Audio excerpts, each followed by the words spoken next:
All right, Knicks family. Um, let's talk about something that's been buzzing around.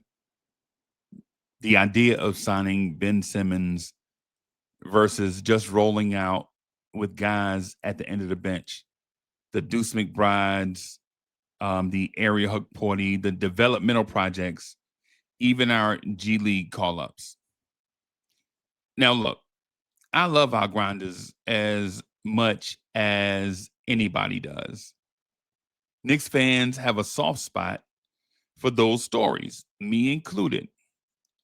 The guys who come in with no expectations, lock in on defense, maybe hit a couple shots, and suddenly the garden is chanting their name.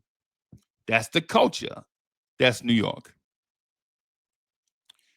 But here's the thing, that's regular season basketball. That's a Tuesday night in January. Come playoff time, though, the rotation shrinks, and you need players who can swing possessions, swing games, even swing series. That's where Ben Simmons enters the chat. Let's keep it real, right? Ben Simmons isn't some scrub. This is a three-time All-Star, two-time All NBA defense, and All NBA guy at his peak. He's guarded MVPs. He's pushed the ball in transition. He's been the engine for 50 win teams. Say what you want about the baggage, the jumper, the mental lapses, but none of our G League or end of the bench players have that pedigree, not even close. Think about what wins in May and June. The game slows down, defenses load up, and half court possessions become wars. You need someone who can guard multiple positions, switch onto wings, and still create something offensively when your star gets blitzed. Simmons has proven to be, he's proven that he can do that. He's not a role player you hope develops. He's a guy who's been in the fire already. Let's talk roster fit. Jalen Brunson is our guy. We know that. There's no question that Jalen Brunson is going to get his jersey retired with the Knicks. Everything runs through him. But when Brunson sits or when the defenses trap him, what's the Knicks' answer? Do we really want to lean on a second year developmental guard or an out of the rotation piece to be the secondary creator, or a journeyman combo guard who is maybe not at his best facilitating or scoring, but is a pro?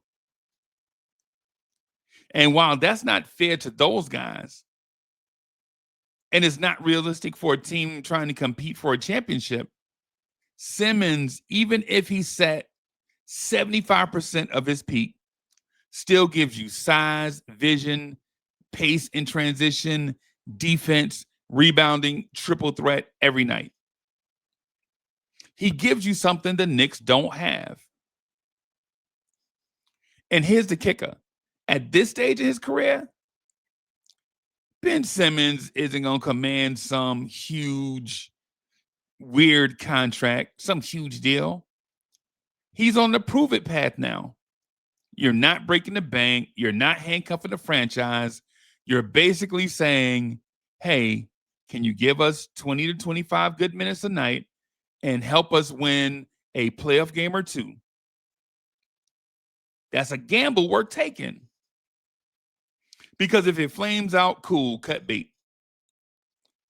But if it clicks, you just added an all defensive caliber player for the price of the 13th man.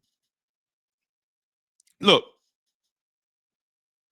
the Knicks, we're not a rebuilding team no more. We got to get over it. The days of having 6 or 7 kids hoping one to pop are over.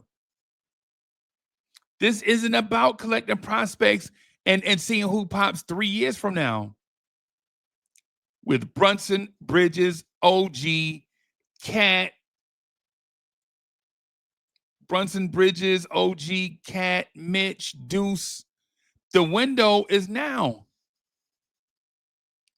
You don't fill that roster spot with someone who might help in 2028.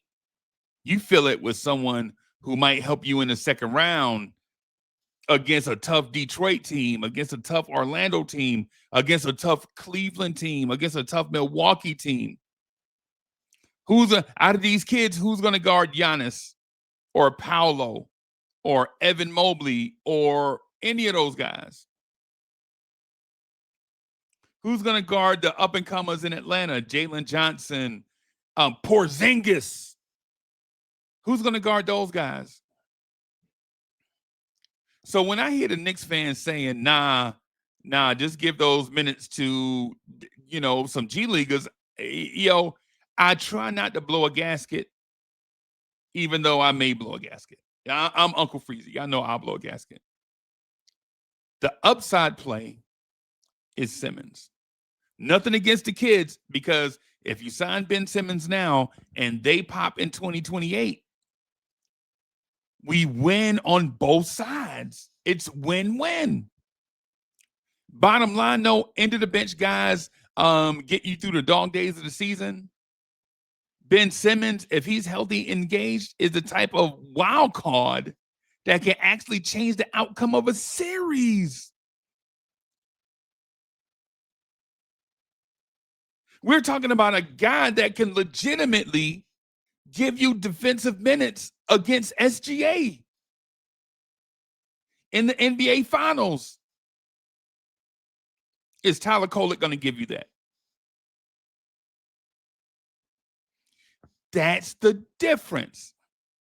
That's why the front office should at least give this guy a shot, have him come in, and if he doesn't work out, then cut him.